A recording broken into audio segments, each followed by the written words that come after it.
Peace. So, have you ever been told, man, you're crazy. That idea you have is not going to work. There's so many people that have tried it and they haven't made it work. What makes you think you're going to be able to do it? You're not going to be able to do it. You don't have the brains that they have. You're not the smarts that they have. You don't have what it takes to make things happen. You know, when I was younger, I met with a counselor at school. And when I sat down with her, she goes, well, you know, you got your test results and we feel that you'd be great with your hands. I was a musician.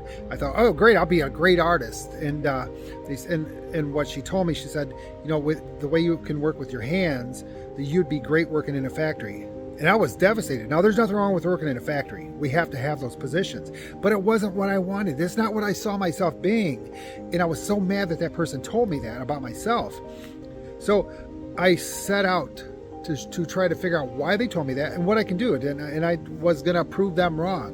When I was younger, I was told I never make anything of myself, that I was not a good person, that I would never amount to anything. And I was told that by my father. That's a horrible thing to feel through your whole life. And I believed that for the longest time.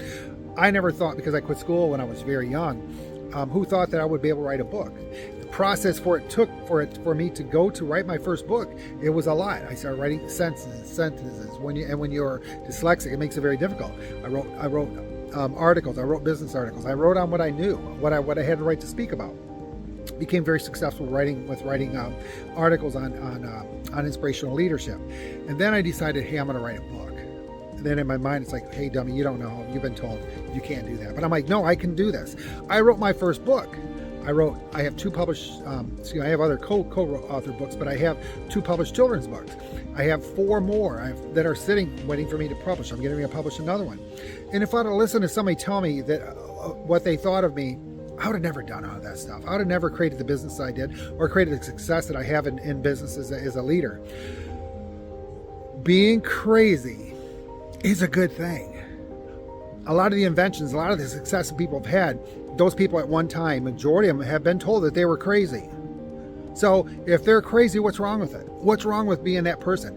It's just having a different view than others, just having a different perspective than others. So when people think you're crazy, or when you think you're crazy, I think I'm going to try this, but I think it's nuts, and I don't know if I can do it.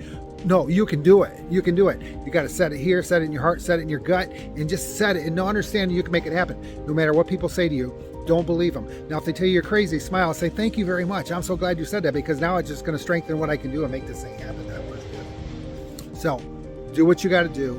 Be crazy and create what you want in life. You're going to make it happen. No matter what it is in health, wealth, and happiness, you can do it.